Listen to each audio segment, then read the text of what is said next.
Hello friends, welcome to career path classes. आप सबका बहुत बहुत स्वागत है। तो फ्रेंड्स, आज की इस वीडियो में हम लोग नागपुरी व्याकरण में संज्ञा से संबंधित प्रैक्टिस सेट लगाने वाले हैं और यह प्रैक्टिस सेट हमारा पहला होगा और इस तरीके से लगभग हम लोग 5 से 6 प्रैक्टिस सेट लगाएंगे, जिससे क्या होगा, हम लोगों को जितने सारे अगर संज्ञा से कन्फ्यूजन है वो सारे के सारे दूर हो जाएंगे। अगर 5 से 7 दिन अगर प्रैक्टिस सेट लगाते हैं सिर्फ संज्ञा का, तो हमें संज्ञा अच्छे से कंठस्थ भी हो जाएगा। ठीक है, तो फ्रेंड, वीडियो अच्छी लगे तो प्लीज़ वीडियो को लाइक कर दीजिएगा। अगर चैनल पर नए हैं तो चैनल को सब्सक्राइब कर लीजिएगा और वीडियो को अपने दोस्तों के साथ और कम से कम एक स्टडी ग्रुप में शेयर जरूर कीजिएगा। तो चलिए फ्रेंड्स, स्टार्ट करते हैं क्लास। और फ्रेंड्स, क्लास की पीडीएफ फाइल आपको टेलीग्राम चैनल पर मिल जाएगी, जिसके लिए मैंने डिस्क्रिप्शन पर लिंक दे रखा है, तो आप लोग डिस्क्रिप्शन में जाकर टेलीग्राम चैनल ज्वाइन कर सकते हैं। तो चलिए फ्रेंड्स, स्टार्ट करते हैं क्लास। तो चलिए देखते हैं आज का पहला क्वेश्चन क्या है। आज का पहला क्वेश्चन है, नागपुरी व्याकरण में संज्ञा कर कय गो भेद होवेला। ठीक है, यहाँ पे क्वेश्चन पूछ रहा है कि नागपुरी व्याकरण में संज्ञा के कितने भेद होते हैं। ऑप्शन है 2 गो, 3 गो, 4 गो, 5 गो।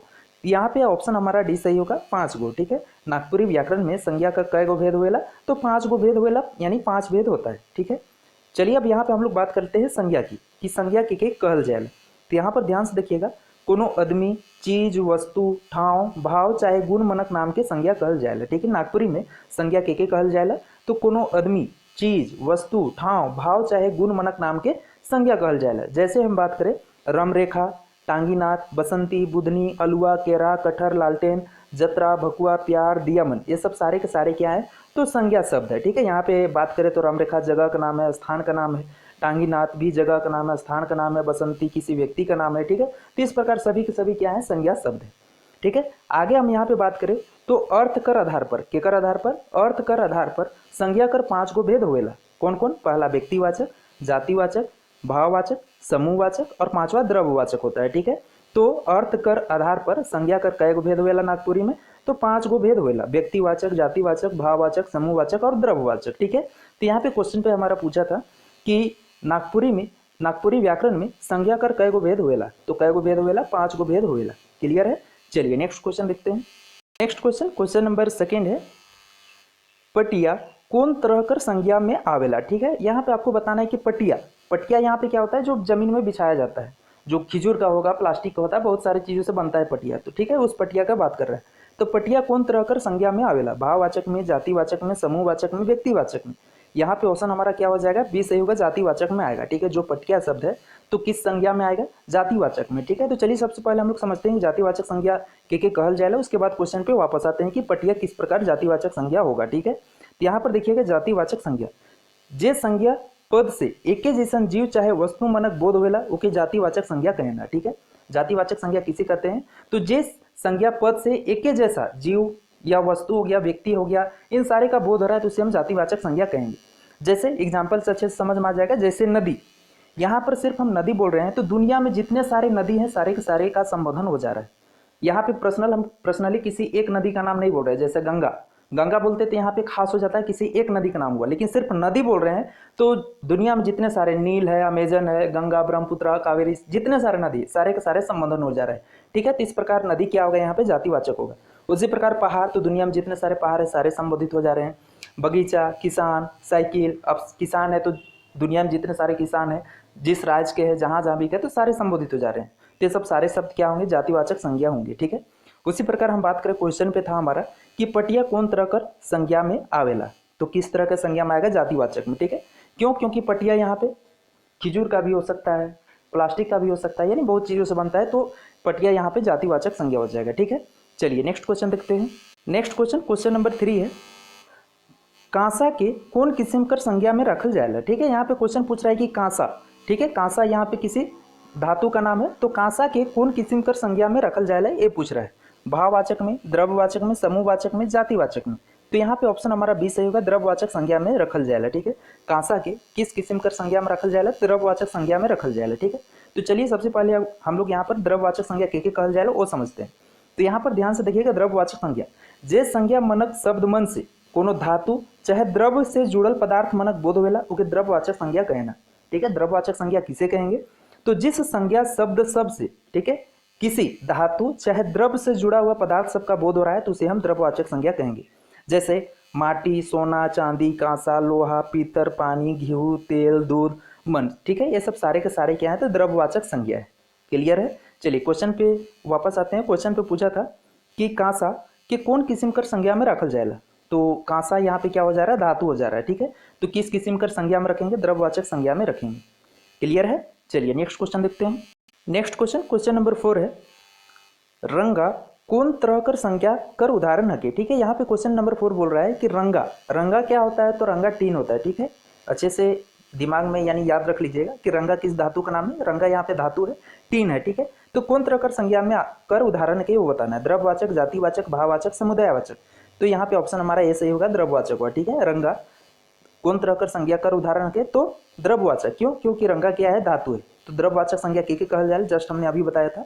चलिए एक बार फिर करा देते हैं, रिवीजन हो जाएगा, याद हो जाएगा। ठीक है, द्रव्यवाचक संज्ञा, जे संज्ञा शब्द मन से कोनो धातु चाहे द्रव से जुड़ल पदार्थ मनक बोध वेला के द्रव्यवाचक संज्ञा कहना। ठीक है, जिस संज्ञा शब्द से किसी धातु चाहे द्रव से जुड़े हुए पदार्थ सबका बोध हो रहा है तो उसे हम द्रव्यवाचक संज्ञा कहेंगे। जैसे माटी, सोना, चांदी, कांसा, लोहा, पीतल, पानी, घी, तेल, दूध आदि, ये सब सारे क्या है, तो द्रव्यवाचक संज्ञा के उदाहरण है। ठीक है, तो यहाँ पे क्वेश्चन पे हमारा पूछा था कि रंगा कौन तरह कर संज्ञा कर उदाहरण की, तो किस तरह के संज्ञा का उदाहरण हो जाएगा, द्रव्यवाचक। क्लियर है। चलिए नेक्स्ट क्वेश्चन देखते हैं। नेक्स्ट क्वेश्चन नंबर 5 है, गांज शब्द कौन तरह कर संज्ञा रूप में आवेला। ठीक है, यहाँ पे क्वेश्चन पूछ रहा है कि जो गांज शब्द है किस तरह के संज्ञा रूप में आएगा। ठीक है, गांज यहाँ पे क्या होता है, तो गांज मतलब यहाँ पे जैसे पुआल वाल होता है तो सबको जमा एक पास किया जाता है और उस सबका क्या लगाया जाता है, तो ढेरी या जिसे कुदा बोलते हैं देहाती में। ठीक है, तो उसे जमा किया जाता है एक पास, तो उसे हम क्या कहते हैं, गांज कहते हैं। ठीक है, तो गांज किस तरह का संज्ञा का रूप हो जाएगा, द्रव्यवाचक, भाववाचक, जातिवाचक, समुदायवाचक। तो यहाँ पे ऑप्शन हमारा डी सही होगा, समुदायवाचक होगा। ठीक है, गांज मतलब पुआल सब का जो गांज होता है, यानी पुआल सब को क्या लगाया जाता है, एक पास जमा करके ढेर किया जाता है। ठीक है, तो चलिए सबसे पहले हम लोग यहाँ पे समझ लेते हैं कि समुदायवाचक संज्ञा के कहल जाएगा। तो यहाँ पर ध्यान से देखिएगा, जे संज्ञा पद मन से कोनो वस्तु चाहे जीव मनक समूह कर बोध वेला ओके समूहवाचक संज्ञा कहल जाएगा। ठीक है, समूहवाचक संज्ञा किसे कहते हैं, जिस संज्ञा पद सबसे क्या होगा, वस्तु चाहे जीव सबका समूह का बोध हो रहा है तो उसे हम क्या कहेंगे, समूहवाचक संज्ञा कहेंगे। जैसे मेला, जत्रा, पंचायत, गोट, भीड़, दल, कुधा, गांज, दरबार, टीम, सभा, था, ये सब सारे क्या हैं, तो समूहवाचक संज्ञा शब्द हैं। ठीक है, जैसे मेला बोले तो मेला में क्या होता है, किसी एक व्यक्ति से तो मेला लगता नहीं, बहुत सारे व्यक्तियों का झुंड होता है तब मेला लगता है। ठीक है, तो इसमें व्यक्तियों का झुंड यानी समूह का पता चल रहा है। जत्रा भी सेम एज वही है, पंचायत भी बहुत सारे व्यक्तियों से लगता है। तो इस प्रकार ये सब जितने सारे शब्द हैं क्या है, समूहवाचक संज्ञा के उदाहरण है। ठीक है, तो यहाँ पे क्वेश्चन पे हमारा पूछा था गांज, तो गांज मतलब जैसे पुआल, तो पुआल तो बहुत सारे होते हैं, तो एक एक पुआल सब जमा करके उसको ढेर किया जाता है, तो उसी गांज को हम क्या कहेंगे, समूहवाचक संज्ञा कहेंगे। ठीक है, तो गांज शब्द किस तरह के संज्ञा रूप में आएगा, समुदायवाचक में। क्लियर है। चलिए नेक्स्ट क्वेश्चन देखते हैं। नेक्स्ट क्वेश्चन नंबर 6 है, गछ ले पतई गिरलक। ठीक है, गछ ले पतई गिरलक वाक्य में कै ठो संज्ञा आए हैं। ठीक है, यहाँ पे क्वेश्चन पूछ रहा है कि गछ से पतई गिरलक, तो इस वाक्य में आपको बताना है कि कितने संज्ञा पद आए हैं, 1 ठो, 3 ठो, 2 ठो, 4 ठो। ठीक है, तो इस वाक्य में अच्छे से आप ध्यान दीजिए, गछ ले पतई गिरलक, पतई, तो यहाँ पे आप क्लियरली देख सकते हैं कि दो यहाँ पे पद हैं जो संज्ञा शब्द हैं, पहला तो गछ हो गया और दूसरा पतई। तो यहाँ पे ऑप्शन हमारा सी सही होगा। ठीक है, और गछ और पतई की बात करें तो गछ यहाँ पे जातिवाचक संज्ञा होगा। क्यों, क्योंकि गछ हम सिर्फ बोल रहे हैं तो दुनिया में जितने सारे पेड़ हैं, आम का हो, कदम का हो, बेर का हो, किसी चीज़ का भी पेड़ हो, सारे संबोधित हो जा रहे सिर्फ गछ बोलने से, तो गछ यहाँ पे क्या हो जाएगा, जातिवाचक संज्ञा। उसी प्रकार पतई, पतई भी यहाँ पे क्या होगा, जातिवाचक संज्ञा, क्योंकि हर पौधों का पत्ता का नाम अलग अलग होता है, तो पतई भी यहाँ पे क्या हो जाएगा, जातिवाचक संज्ञा, क्योंकि पतई सिर्फ बोल रहे हैं तो जितने सारे पत्ता है सारे सारे संबोधित हो जा रहे हैं। ठीक है, तो यहाँ पे पतई भी क्या होगा, जातिवाचक संज्ञा होगा। तो गछ ले पतई गिरलक वाक्य में कै ठो संज्ञा पद आए हैं, 2 ठो, पहला गछ और दूसरा पतई। तो यहाँ पे ऑप्शन हमारा क्या सही होगा, सी सही होगा। क्लियर होगा। चलिए नेक्स्ट क्वेश्चन देखते हैं। नेक्स्ट क्वेश्चन नंबर 7 है, रात पहर ध्रुव तारा। ठीक है, रात पहर ध्रुव तारा चमकत रहे वाक्य में ध्रुव तारा कौन तरह कर संज्ञा है कि। ठीक है, यहाँ पे क्वेश्चन पूछ रहा है कि रात पहर ध्रुव तारा चमकत रहे वाक्य में ध्रुव तारा कौन तरह कर संज्ञा है वो बताना है। व्यक्तिवाचक, जातिवाचक, समूहवाचक, द्रव्यवाचक। तो यहाँ पे ऑप्शन हमारा ए सही होगा, व्यक्तिवाचक होगा। ठीक है, रात पहर ध्रुव तारा चमकत रहे, तो ध्रुव तारा यहाँ पे कौन सा संज्ञा होगा, तो व्यक्तिवाचक संज्ञा होगा। ठीक है, चलिए सबसे पहले हम लोग समझ लेते हैं कि व्यक्तिवाचक संज्ञा के कहल जाए, फिर क्वेश्चन पे वापस आते हैं। तो यहाँ पर ध्यान से देखिएगा, व्यक्तिवाचक संज्ञा, जे संज्ञा पद मन से कोनो एक मुद मतलब मुख्य, आदमी, ठाव चाहे चीज वस्तु कर बोध वेला उके व्यक्तिवाचक संज्ञा कहना। ठीक है, यानी यहाँ पे कहना चाह रहा है कि व्यक्तिवाचक संज्ञा के कहल जाए, तो जिस संज्ञा पद से किसी एक मुख्य व्यक्ति हो गया, स्थान हो गया, चीज हो गया, कोई वस्तु हो गया आदि का बोध हो रहा है तो उसे हम व्यक्तिवाचक संज्ञा कहेंगे। जैसे राम, तो राम किसी मुख्य व्यक्ति का नाम हो गया, कृष्णा भी यहाँ किसी का नाम हो गया, जोसेफ भी किसी का नाम हो गया, मरियम भी किसी का नाम हो गया, बुधवा, मंगरी, ठीक है। यहाँ पे व्यक्ति यानी किसी खास व्यक्ति का नाम हो जा रहा है, तो ये सब सारे को हम क्या कहेंगे, व्यक्तिवाचक संज्ञा कहेंगे। जैसे भूलो, कारो, दामोदर, ठीक है। किसी खास नदी का भी नाम हो जा रहा है, कारो और दामोदर। यहाँ पे बूढ़ा पहाड़, टैगोर हिल, रांची, सिमडेगा, ये सब जगह का नाम होगा। बाइबल, डहर, पत्रिका, जिला, स्कूल, जगन्नाथ, टाटा, बनकेवरा, ठीक है। ये सब सारे के सारे क्या है, तो व्यक्तिवाचक संज्ञा के शब्द हैं, ठीक है। तो चलिए क्वेश्चन पे वापस आते हैं। क्वेश्चन पे हमारा पूछा था कि रात पहर ध्रुव तारा चमकत रहे, ठीक है। ध्रुव तारा यहाँ पे क्या हो गया, किसी एक खास यानी तारा का नाम बता रहा है, ठीक है। तो यहाँ पे निश्चित मुख्य कोई तारा हो गया, किसी का नाम हो गया, निश्चित एक ध्रुव तारा एक ही है, तो यहाँ पे क्या हो जाएगा, ध्रुव तारा व्यक्तिवाचक संज्ञा हो जाएगा। क्लियर है। चलिए नेक्स्ट क्वेश्चन देखते हैं।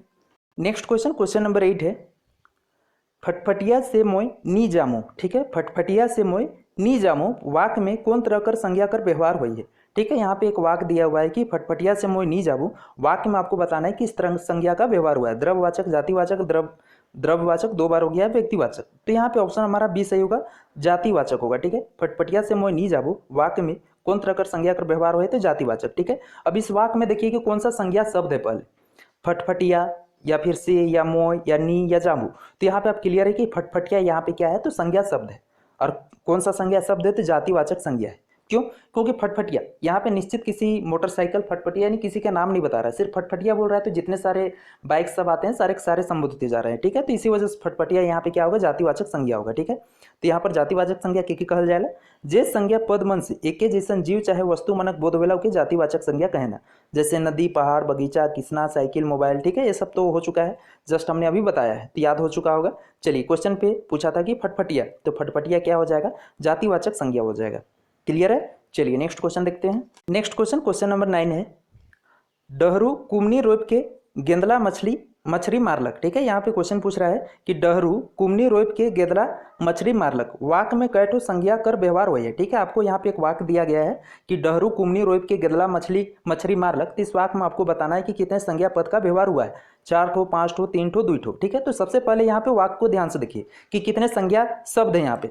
पहला डहरू, डहरू तो यहाँ किसी निश्चित व्यक्ति का नाम हो जा रहा है। दूसरा कुमनी किसी वस्तु का नाम हो गया, और तीसरा यहाँ पे गेदला मछली, ठीक है। गेदला मछली एक ही है, ठीक है, गेदला मछली, तो यहाँ पे 3 हो जाएगा, ऑप्शन सी सही हो जाएगा, ठीक है। अब यहाँ पे हम बात करते हैं डहरू, डहरू यहाँ पे क्या है, किसी खास व्यक्ति का नाम है, तो व्यक्तिवाचक हो जाएगा। जबकि कुमनी, कुमनी यहाँ पे क्या हो जाएगा, जातिवाचक संज्ञा हो जाएगा, ठीक है। क्योंकि कुमनी का प्रकार अलग अलग होता है, बहुत सारे कुमनी होते हैं, ठीक है। कोई प्लास्टिक से बनता है, कोई कांसी आता है उससे बनता है, ठीक है, तो अलग अलग होते हैं। उसी प्रकार यहाँ पे गेदला मछली है, तो अगर सिर्फ मछली रहता तो जातिवाचक हो जाता, लेकिन यहाँ पे गेदरा मछली बोल रहा है, गेदला मछली यानी किसी निश्चित मछली का नाम बता रहा है, इसी वजह से क्या हो जाएगा, व्यक्तिवाचक हो जाएगा, ठीक है। तो यहाँ पर ध्यान से देखिएगा, डहरू व्यक्तिवाचक संज्ञा हो जाएगा, कुमनी जातिवाचक हो जाएगा, और गेदला मछली व्यक्तिवाचक संज्ञा हो जाएगा, ठीक है। तो यहाँ पे क्वेश्चन पे पूछा था कि डहरू कुमनी रोप के गेदला मछली मारलक वाक्य में कितने संज्ञा पद का व्यवहार हुआ है, तो 3। क्लियर है, डहरू, कुमनी और गेदला मछली, ठीक है। चलिए नेक्स्ट क्वेश्चन देखते हैं। नेक्स्ट क्वेश्चन, क्वेश्चन नंबर 10 है, पूजा फर फूल लानबे नहीं करलक, ठीक है। पूजा फर फूल लानबे नहीं करलक प्रस्तुत वाक्य में कैठो संज्ञा पद आए हैं, ठीक है। यहाँ पे भी एक वाक्य दिया गया है कि पूजा फर फूल लानबे नहीं करलक प्रस्तुत वाक्य में कितने संज्ञा पद आए हैं वो बताना है। 4 ठो, 3 ठो, 2 ठो, 1 ठो। तो चलिए सबसे पहले वाक्य में नजर डालते हैं। पहला है पूजा, तो पूजा यहाँ पे किसी का नाम हो गया, तो 1 हो गया। फर यानी किसी चीज का फर हो सकता है, फूल, फूल भी हो गया यहाँ, यानी यहाँ पे क्लियर है 3। कितने संज्ञा पद हैं, तो 3 संज्ञा पद है। कौन कौन, तो पहला पूजा, तो यहाँ पे किसी का नाम हो गया, निश्चित किसी व्यक्ति का नाम हो जा रहा है, तो पूजा यहाँ पे क्या हो जाएगा, व्यक्तिवाचक हो जाएगा। फर किसी चीज का भी हो सकता है, तो जातिवाचक। फूल, फूल भी किसी का भी फूल हो सकता है, गुलाब, कमल, गेंदा, बहुत सारे फूल आते हैं, चमेली, तो फूल भी यहाँ क्या हो जाएगा, जातिवाचक हो जाएगा, ठीक है। तो यहाँ पर ध्यान से देखिएगा, पूजा यहाँ पे व्यक्तिवाचक संज्ञा, फर जातिवाचक, फूल जातिवाचक, ठीक है। तो यहाँ पे क्वेश्चन पे पूछा था कि पूजा फर फूल लानबे नहीं करलक प्रस्तुत वाक्य में कैठो संज्ञा पद आए हैं, तो कैठो आए हैं, 3 ठो। क्लियर होगा।